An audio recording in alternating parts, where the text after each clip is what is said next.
Olá pessoal, estamos de volta com mais um vídeo. Muito obrigado por sua audiência. Você já ouviu falar da síndrome de Ahitofel? Talvez não, talvez sim. Talvez tenha ouvido falar, mas não por esse nome, por essa designação. E eu vou mostrar aqui para vocês no livro bíblico, nas Crônicas dos Reis. Na verdade, o segundo livro de Samuel, capítulo 17, versículo 23. Quando Ahitofel notou que o seu conselho não fora seguido, selou o jumento, montou e foi para sua casa na cidade. Colocou sua casa em ordem e depois se enforcou. E lógico, e morreu. Continua o versículo. Se ele se enforcou, é claro que morreu. Foi enterrado no túmulo de seu pai. E o que é que temos aqui? A síndrome de Ahitofel. Quando ele notou, ele observou que o seu conselho não fora seguido, ele ficou muito chateado, muito magoado, muito angustiado, muito decepcionado e aí se enforcou. Horas antes ele havia dado um conselho a Absalão, filho de Davi, um conselho para atrapar, para emboscar, para matar Davi e os seus seguidores, aqueles que lutavam com Davi. Ele havia dado um conselho, porém chega uma outra pessoa, o Uzai, e dá um conselho diferente, apresenta uma ideia diferente para pegar Davi, para atrapar Davi, para emboscar e para matar Davi e seus seguidores.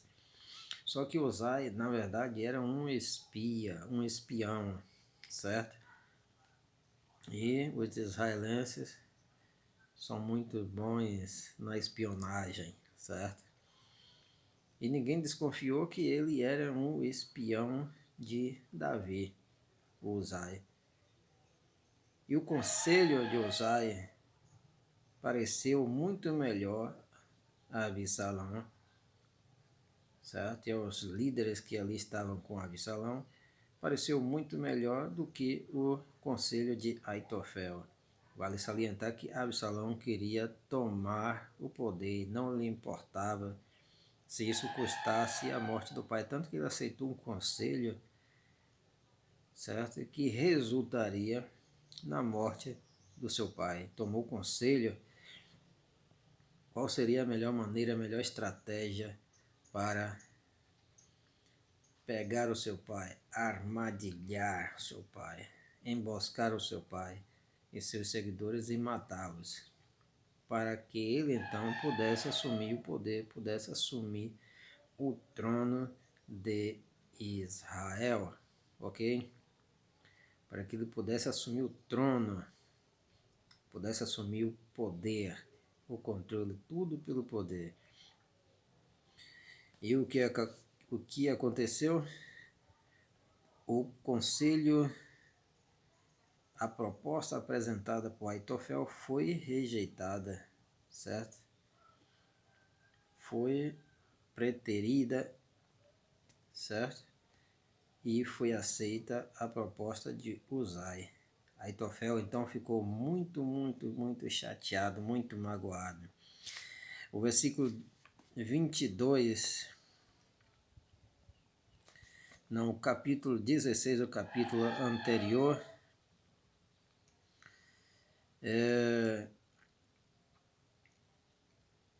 diz o seguinte, também no versículo 23. Nesse tempo, o conselho que Ahitofel dava era recebido como oráculo de Deus. Veja a importância que o cara tinha, certo? A influência que o cara tinha. recebido como um oráculo de Deus. O conselho de Aitofel era assim considerado, tanto por Davi como por Absalão. Ou seja, até Davi considerava o cara como boa gente, o cara era um traíra, um traidor, um dissimulado. Certo? É tanto que ele aqui está dar um conselho ao filho de Davi, Absalão, para matar o pai, como matar o pai. E era um cara influente. E ele ficou então chateado porque o conselho dele não foi aceito. Então, a síndrome de Aitofel é exatamente essa. As pessoas que se chateiam quando suas ideias não são aceitas, quando suas posições não são aceitas, são recusadas, são refutadas, certo? Elas não aceitam, ficam chateadas, magoadas, rancorosas, certo? E muitas vezes preparam um contra-ataque, muitas vezes tomam decisões, posições, atitudes para que o conselho que foi aceito, a proposta que foi aceita, não seja seguido ou que não seja concluído, que não dê certo. Ele vai torcer sempre para que não dê certo. A outra proposta, seja de um amigo seu, seja de um desafeto, seja de quem for que deu a ideia que foi aprovada, ele vai torcer sempre para que dê errado, certo? Então, essa é a síndrome de Aitofel. Pessoas que não aceitam que suas ideias sejam rejeitadas, refutadas, que suas ideias não sejam levadas em conta, não sejam tomadas em consideração, certo? Quando apresentam uma ideia, uma proposta, que sempre suas ideias, suas propostas, seus pensamentos sejam aceitos, sejam tomados em conta, em consideração, e ficam realmente, grandemente chateadas quando as ideias das outras propostas das outras pessoas são aceitas e levadas a cabo. Diz aqui, quando Aitofel notou que o seu conselho não fora seguido, selou o jumento, montou e foi para sua casa na cidade. Colocou a casa em ordem, tudo premeditado, e morreu. O feliz dessa história é que ele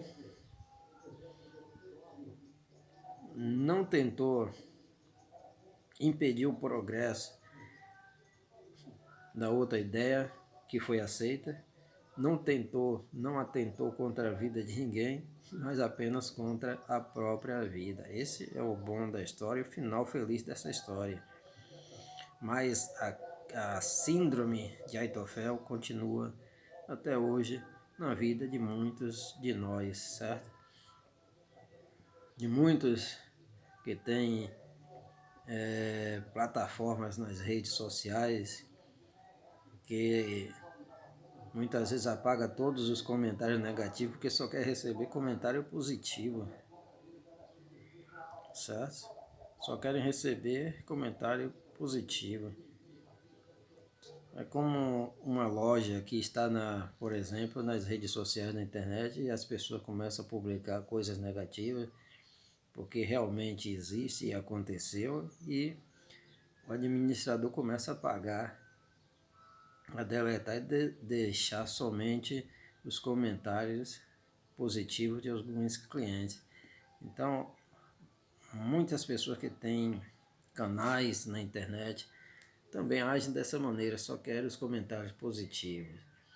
E também em relação à empresa, à área laboral, em relação à área religiosa, muitas vezes nas reuniões as pessoas ficam chateadas porque suas ideias não foram aceitas, não foram tomadas em consideração, certo? Não sabendo que todos têm o direito de opinar, e se o espaço se abre para todos opinarem, então pode ser escolhida a ideia ou a proposta de qualquer um que tenha opinado, mas muitas vezes achamos que só as nossas ideias são valiosas, certo?